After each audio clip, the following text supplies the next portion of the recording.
রাশিয়ার সঙ্গে ইউক্রেনের ভয়াবহ যুদ্ধ চলা অবস্থাতেই রাজধানী কিয়েভে দক্ষিণ এশিয়ার দেশ ভারতের প্রধানমন্ত্রী নরেন্দ্র মোদী তার এই সফরকে অনেকটা কৌশলগত চোখে দেখছেন রাজনৈতিক বিশ্লেষকরা।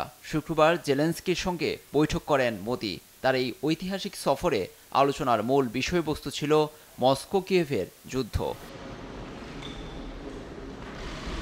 বৈঠকে জেলেনস্কি তার দেশে রুশ আগ্রাসনের বিষয়টি মোদির সামনে তুলে ধরেন। এই রেষারেষি বন্ধে চিরশত্রু রাশিয়ার প্রেসিডেন্ট পুতিনের সঙ্গে আলোচনার টেবিলে বসার পরামর্শ দেন প্রধানমন্ত্রী মোদী। কোনো সংঘাতের মধ্য দিয়ে সমাধান আসে না। সমাধানের পথ কেবল আলোচনা এবং কূটনীতির মাধ্যমে অর্জিত হতে পারে। নষ্ট না করে সেদিকেই অগ্রসর হওয়া উচিত। এই সংকটের অবসানের উপায় খুঁজতে উভয় পক্ষেরই একসঙ্গে বসতে হবে। আমি এই ১৪০ কোটি ভারতীয়র আবেগ নিয়ে এখানে এসেছি। আমি আপনাকে আশ্বস্ত করছি, শান্তি প্রচেষ্টায় ভারত পাশে আছে। প্রয়োজনে আমি ব্যক্তিগতভাবেও সহায়তা করতে প্রস্তুত। 140 करोड़ भारतीयों की भावना को लेकर के आया हूं और 140 करोड़ भारतीयों की भावना मानवता से प्रेरित है और मैं आज यूक्रेन की धरती पर शांति का संदेश लेकर के आया हूं। এই সফরে ইউক্রেন রাশিয়ার মধ্যে কয়েকটি গুরুত্বপূর্ণ চুক্তি স্বাক্ষরিত হয়েছে, যার মধ্যে কৃষি, খাদ্য শিল্প ও চিকিৎসা সরঞ্জামাদি রয়েছে। মোদির সফর প্রসঙ্গে ভিডিও বার্তায় খোলামেলাভাবে তুলে ধরেন জেলেনস্কি। বলেন, সবচেয়ে গুরুত্বপূর্ণ বিষয়টি হল ইউক্রেনের সার্বভৌমত্ব ও আঞ্চলিক অখণ্ডতাকে সমর্থন করে ভারত।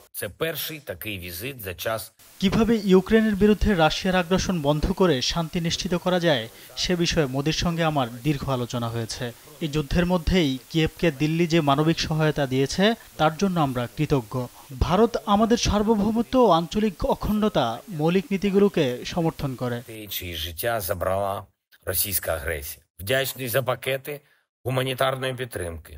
які Індія надає протягом цієї війни. Важливо для нас і те, що Індія залишається прихильницею.